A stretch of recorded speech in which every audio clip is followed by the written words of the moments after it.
anakuwa ni mtu aliyegeuzwa na kuwa mtu mwingine, anakuwa na tofauti na jana. Amen. Anakuwa na tofauti na jana. Jana ulikuwa kahaba, jana ulikuwa malaya, jana ulikuwa msengenyaji, jana ulikuwa mwizi, jana ulikuwa jambazi, lakini leo ni mtumishi wa Mungu. Amen. Unabadilishiwa historia kutoka historia mbaya kwenda kwenye historia njema. Amen. Na ufalme wa Mungu unasogea karibu na wewe. Na Biblia imesema ufalme wa Mungu uko ndani ya mioyo yenu. Kitabu cha Mithali 16:1 inasema hivi: maandalio ya moyo ni ya mwanadamu, lakini jawabu la ulimi hutoka kwa nani? Kwa Bwana.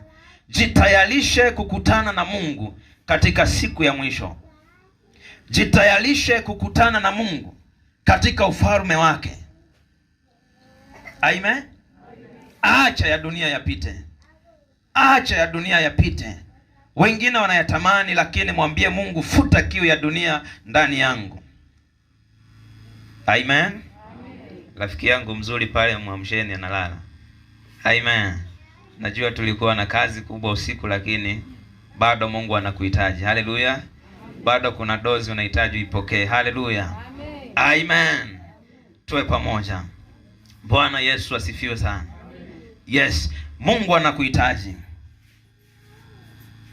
Ukatengeneze njia zako sawasawa na yeye, mkaweze kupatana kabla haijafika siku ambayo hutakuwa na nafasi ya kujitetea. Biblia inasema hivi: baada ya kifo ni hukumu. Tunaelewana vizuri? Sasa unapokuwa bado uko hai, uwe na muda wa kutafakari kwa habari ya njia zako, kwamba hizi njia, haya mapito ninayoyapita yatanifikisha mbinguni au yananipeleka motoni. Hizi tamaa za macho yangu, hii shauku ya kinywa changu kusengenya ndugu zangu, hii shauku ya kinywa changu kusengenya wanakwaya wenzangu, je, kitanifikisha mbinguni au kinanisindikiza motoni?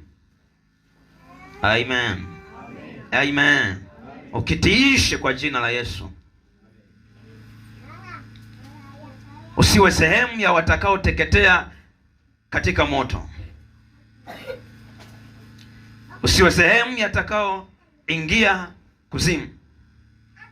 Na Biblia inasema hivi: aliyekwisha kujua mapenzi